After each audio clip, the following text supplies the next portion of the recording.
Hello friends, welcome to my channel defence practice class. Defence practice class চ্যানেলের তরফ থেকে তোমাদের সবাইকে স্বাগত।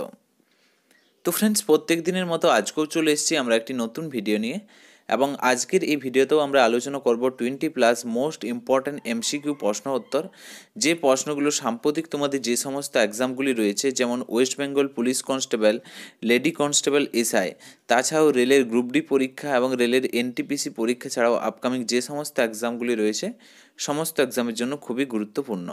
তো আজকের এই ভিডিওটি তোমরা প্রথম থেকে শেষ পর্যন্ত দেখো এবং লাস্টে তোমাদের স্কোর নিচে কমেন্ট বক্সে কমেন্ট করে জানাবে। তো চলো শুরু করা যাক। আজকের ভিডিওর ফার্স্ট প্রশ্ন, হুইল অ্যান্ড এক্সেল প্লান্ট কোথায় অবস্থিত? চারটি অপশন দেওয়া আছে এখানে। চারটি অপশনের মধ্যে সঠিক উত্তরটি নিচে কমেন্ট বক্সে কমেন্ট করে জানাও। প্রত্যেকটি প্রশ্নে আমি তোমাদেরকে 5 থেকে 6 সেকেন্ড সময় দিলাম। এই প্রশ্নের সঠিক উত্তর হয়ে যাবে option B is the right answer. ব্যাঙ্গালোরে অবস্থিত হুইল অ্যান্ড এক্সেল প্লান্ট।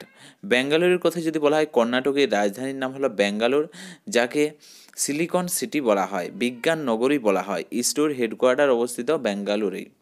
এর পাশাপাশি তোমাদের পরীক্ষাতে প্রশ্ন আসতে পারে, যেমন পেরাম্বুর, তামিলনাড়ুর পেরাম্বুরে অবস্থিত ইন্টিগ্রাল কোচ ফ্যাক্টরি। ওকে, তার পাশাপাশি তোমাদের পরীক্ষাতে প্রশ্ন আসতে পারে এলাহাবাদ। ওকে, এলাহাবাদ এলাহাবাদ এলাহাবাদে অবস্থিত রেলওয়ে সার্ভিস কমিশনের হেডকোয়ার্টার। রেলওয়ে সার্ভিস কমিশনের হেডকোয়ার্টার এলাহাবাদে অবস্থিত। তো তার পাশাপাশি পয়েন্টগুলো মনে রাখবে। 2 নম্বর প্রশ্ন দেখো, বিদ্রোহী কবি কাকে আখ্যা দেওয়া হয়? চারটি অপশন দেওয়া আছে। সঠিক উত্তরটি হয়ে যাবে option A is the right answer. Kazi Nazrul ইসলামকে বিদ্রোহী কবি আখ্যা দেওয়া হয়। এর পাশাপাশি তোমাদের পরীক্ষাতে আসতে পারে ঈশ্বরচন্দ্র বিদ্যাসাগর, দয়ার সাগর নামে পরিচিত হলেন ঈশ্বরচন্দ্র বিদ্যাসাগর। ওকে, গুরুদাস ধারার কথা যদি বলা হয়, সুর সাগর নামে পরিচিত হলেন গুরুদাস ধারা। সরোজিনী নাইডুর কথা যদি বলা হয়, নাইট অ্যাঙ্গেল অফ ইন্ডিয়া, ভারতের নাইট অ্যাঙ্গেল বলা হয় সরোজিনী নাইডুকে।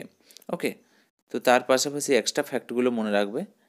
3 নম্বর প্রশ্ন দেখো, নিম্নলিখিত কোন উদ্ভিদ বিমানে পরিবহন করা হয়? চারটি অপশন দেওয়া আছে। সঠিক উত্তর হয়ে যাবে এখানে option C is the right answer. Chlorella বিমানে পরিবহন করা হয়। ওকে, 4 নম্বর প্রশ্ন দেখো, 1 এইচপি সমান কত ওয়াট? 1 হর্স পাওয়ার সমান হচ্ছে 746 watt. Option C is the right answer. Next প্রশ্ন হলো 5 নম্বর প্রশ্ন, সালোক সংশ্লেষ কী ধরনের বিপাক? চারটি অপশনের মধ্যে সঠিক উত্তর হয়ে যাবে সালোক সংশ্লেষ হলো একটি উপচিতি বিপাক বা উপচিতি পদ্ধতি। পরবর্তী প্রশ্ন দেখো 6 নম্বর প্রশ্ন, কোন উদ্ভিদ সালোক সংশ্লেষ করতে পারে না? সঠিক উত্তর হয়ে যাবে প্রশ্নের ছত্রাক সালোক সংশ্লেষ করতে পারে না, সালোক সংশ্লেষে অক্ষম। নেক্সট প্রশ্ন হলো 7 নম্বর প্রশ্ন, ভারত রত্ন পদক কিসের তৈরি?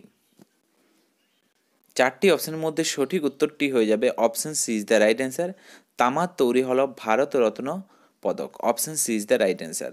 বর্তমানে ভারতরত্ন পুরস্কারটি তামা দিয়ে তৈরি অশ্বত্থ পাতার মতনই। ওকে, অশ্বত্থ পাতার ডিজাইন করা তামার তৈরি। Option C is the right answer. Next প্রশ্ন হলো 8 নম্বর প্রশ্ন, বিশ্বের কোন দেশে প্রথম মহিলা প্রধানমন্ত্রী ছিলেন? চারটি অপশনের মধ্যে সঠিক উত্তর হয়ে যাবে শ্রীলঙ্কার প্রথম মহিলা প্রধানমন্ত্রী ছিলেন, যার নাম হলেন এস বন্দর নায়েক। হলেন বিশ্বের সবচেয়ে প্রথম মহিলা প্রধানমন্ত্রী এস বন্দর নায়েক, এবং তিনি শ্রীলঙ্কার প্রধানমন্ত্রী। নেক্সট প্রশ্ন হলো 9 নম্বর প্রশ্ন, প্রথম সরস্বতী সম্মানে ভূষিত সাহিত্যকার কে ছিলেন? চারটি অপশন দেওয়া আছে। সঠিক উত্তর নিচে কমেন্ট করে জানাও। Option B is the right answer. Harivansh Rai Bachchan হলেন প্রথম সরস্বতী সম্মানে ভূষিত সাহিত্যকার। এর পাশাপাশি তোমরা মনে রাখবে সরস্বতী সম্মান 1991 খ্রিস্টাব্দে শুরু হয় এবং এই সম্মান সাহিত্যের ক্ষেত্রে দেওয়া হয়। নেক্সট প্রশ্ন হলো 10 নম্বর প্রশ্ন, মাদার টেরেজা কোন দেশের মূল নিবাসী ছিলেন?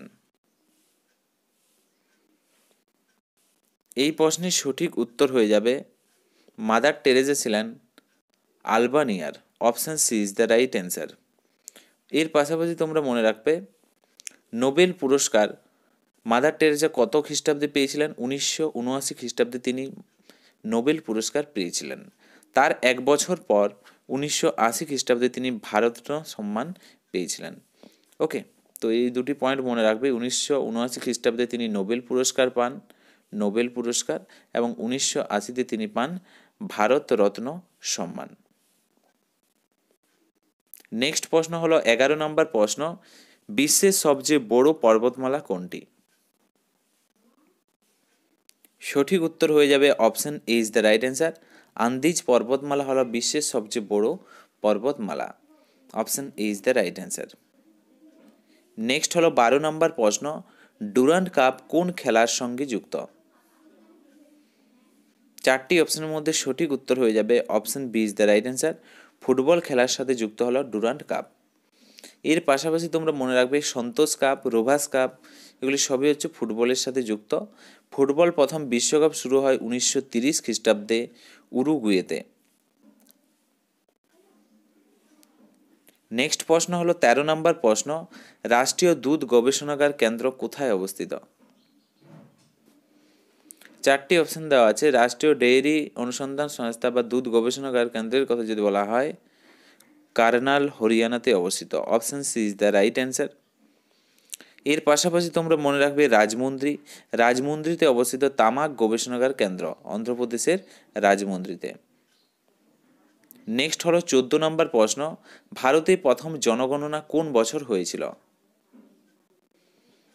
এই প্রশ্নের সঠিক উত্তর হয়ে যাবে 1872 খ্রিস্টাব্দে প্রথম জনগণনা হয়েছিল। 15 নম্বর প্রশ্ন হলো, অলিম্পিক খেলায় ভারত হকিতে কতবার স্বর্ণপদক জিতেছে? সঠিক উত্তর হয়ে যাবে 8 বার স্বর্ণপদক জিতেছে অলিম্পিকে ভারত হকি খেলাতে। নেক্সট প্রশ্ন দেখো 16 নম্বর প্রশ্ন। 16 নম্বর প্রশ্ন হলো, প্রথম এশিয়ান গেম কোথায় হয়েছিল? 4টি অপশনের মধ্যে সঠিক উত্তর হয়ে যাবে অপশন সি, দিল্লিতে প্রথম এশিয়ান গেম অনুষ্ঠিত হয়েছিল 1951 খ্রিস্টাব্দে। নেক্সট প্রশ্ন হলো 17 নম্বর প্রশ্ন, জনগণ মন ভারতের ন্যাশনাল অ্যান্থেম ইংরেজিতে কে অনুবাদ করেন? 4টি অপশনের মধ্যে সঠিক উত্তর হয়ে যাবে রবীন্দ্রনাথ ঠাকুর জনগণ মন ভারতের ন্যাশনাল অ্যান্থেম ইংরেজিতে অনুবাদ করেছিলেন। নেক্সট হলো 18 নম্বর প্রশ্ন, কোন মহাকাশযানী দুর্ঘটনার জন্য কল্পনা চাওলার মৃত্যু হয়? এই প্রশ্নের সঠিক উত্তর হয়ে যাবে option B is the right answer. যারা যারা অপশন বি করছো, কলম্বিয়া সঠিক উত্তর। কোন মহাকাশযানী দুর্ঘটনার জন্য কল্পনা চাওলার মৃত্যু হয়? কলম্বিয়াতে, কলম্বিয়া জানে। এবং ভারতের প্রথম মহিলা মহাকাশচারীর কথা যদি বলা হয়, কল্পনা চাওলা হলেন ভারতের প্রথম মহিলা মহাকাশচারী। নেক্সট প্রশ্ন হলো 19 নম্বর প্রশ্ন, ভারতে নির্মিত প্রথম সুপার কম্পিউটার কোনটি? এই প্রশ্নের সঠিক উত্তর হয়ে যাবে পরম 8000 হলো ভারতের প্রথম নির্মিত সুপার কম্পিউটার। এবং এই সুপার কম্পিউটারের জনকের কথা যদি বলা হয়, বিজয় ভটকর। ওকে, বিজয় ভটকর সাহেব হলেন সুপার কম্পিউটারের জনক মানা হয় তাকে। নেক্সট প্রশ্ন দেখো 20 নম্বর প্রশ্ন, দ্য সোশ্যাল কন্ট্রাক্ট বইটির কার লেখা? 4টি অপশন দেওয়া আছে। এই 4টি অপশনের মধ্যে সঠিক উত্তর হয়ে যাবে রুশোর লেখা হলো the social contract. Option A is the right answer. এর পাশাপাশি তোমরা মনে রাখবে হিটলার, তার লেখা বইয়ের নাম হচ্ছে মেইন কাম্প। ওকে, এর পাশাপাশি তোমরা মনে রাখবে কার্ল মার্কসের বইয়ের নাম কি? দাস ক্যাপিটাল। এর পাশাপাশি তোমরা প্লুটোর কথা যদি বলা হয়, রিপাবলিক। তো তার সাথে সাথে এই পয়েন্টগুলো মনে রাখবে, তোমাদের পরীক্ষার জন্য খুবই গুরুত্বপূর্ণ। তো ফ্রেন্ডস, এগুলোই ছিল আজকের আমাদের কিছু গুরুত্বপূর্ণ প্রশ্নপত্র। এবং আজকের এই ভিডিওর লাস্ট প্রশ্ন, যে প্রশ্নগুলো তোমাদের জন্য সঠিক উত্তর তোমরা নিচে কমেন্ট বক্সে কমেন্ট করে জানাও। ফার্স্ট প্রশ্ন হলো, ভারতের সবচেয়ে প্রাচীন বেদের কী নাম? ভারতের সবচেয়ে প্রাচীন বেদের কী নাম? এবং প্রাচীন যে বেদ, ঋগ্বেদে কতগুলি শ্লোক আছে? ঋগ্বেদে কতগুলো শ্লোক আছে নিচে কমেন্ট করে জানাও। এবং ভারতের প্রাচীন বেদের কী নাম?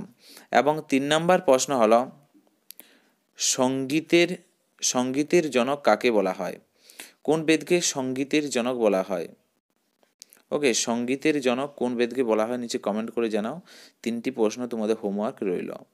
এবং ভিডিওটি যদি ভালো লেগে থাকে অবশ্যই তোমরা একটি লাইক করো এবং তোমাদের বন্ধুদের সাথে ভিডিওটি শেয়ার করো। আজকের ভিডিওটি এখানেই শেষ করছি। Thank you for watching. জয় হিন্দ, জয় ভারত, বন্দে মাতরম।